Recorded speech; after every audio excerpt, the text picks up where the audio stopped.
Fundació La Vinya és una entitat que es dedica a dur a terme l'acció social als barris de Bellvitge i el Gornal. Justament fem 10 anys que es va crear la Fundació com a tal.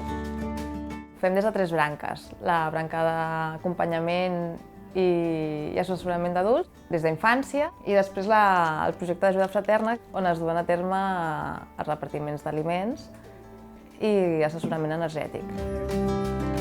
Fa molts anys que treballem amb el Banc d'Aliments i des de sempre les relacions han sigut molt estretes. Són una fundació que funciona molt de tu a tu, són molt propers, llavors sempre la comunicació, tot el que sigui necessari, l'assessorament, el suport, sempre estan disposats a fer un cop de mà. La relació amb les entitats receptores que mantenim al banc va molt més enllà del que és repartir aliments. Nosaltres el que fem des del primer dia és informar a les entitats de totes les possibilitats que el banc els oferim, diferents programes de repartiment, i a partir d'aquí ens organitzem amb diferents equips de voluntaris per fer-ne un seguiment i visites anualment. El dossier aquest on ens posem tot un seguit de consells. Mitjançant aquestes visites, d'alguna manera fem pedagogia amb temes relacionats amb seguretat alimentària.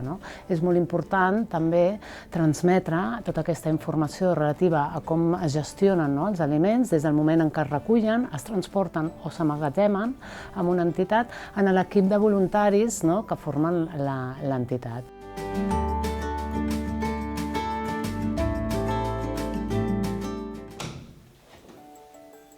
Hola, buenos días. Hola, buenos días. ¿Qué tal? Ella es Carmen Costa, ¿algunos la conocéis? ¿Qué tal? Muy bien. ¿Cómo vamos? Yo a Carmen la conozco ya hace bastante tiempo y siempre ella me da consejos, ¿no? Ella siempre, hablamos un poquito y ella siempre me dice más o menos cómo hay que hacer la cosa y cómo hay que tratar un poco.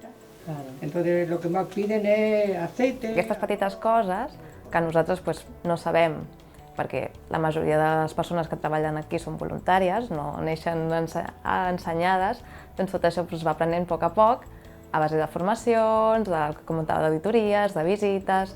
És una manera de fer formacions que potser no és un curs, no tens una titulació, però que adquireixes els coneixements gràcies a aquest suport que si no, no el tindries. Para que tomemos nota o nos informen cuando... Sobre unos 10 de familias que hay.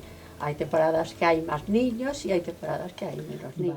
Els diferents consells que donem amb el tema de transport o emmagatzematge sempre van en funció de com gestionar l'entrada i sortida d'aquests aliments. Llavors és molt important que coneguin conceptes com la diferència que hi ha entre caducitat i consum preferent, que coneguin com emmagatzemar aquests aliments, separant inclús si tenen productes higiènics, separant-los dels aliments, mirar de com gestionar l'estoc i poder gestionar bé la sortida d'aquests aliments en funció de l'activitat que fan.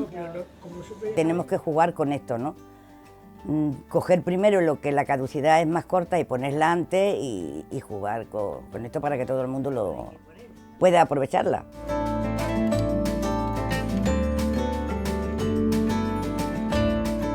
Una persona atesa a vegades pot no entendre el producte que se li està oferint i llavors moltes vegades ens demanen que expliquem algun dels productes o com cuinar-los o que els fem fitxes específiques per transmetre aquesta seguretat a l'hora de saber quin valor nutricional té aquell producte, com s'ha de cuinar, com s'ha de repartir. De tot l'assessorament que rebem,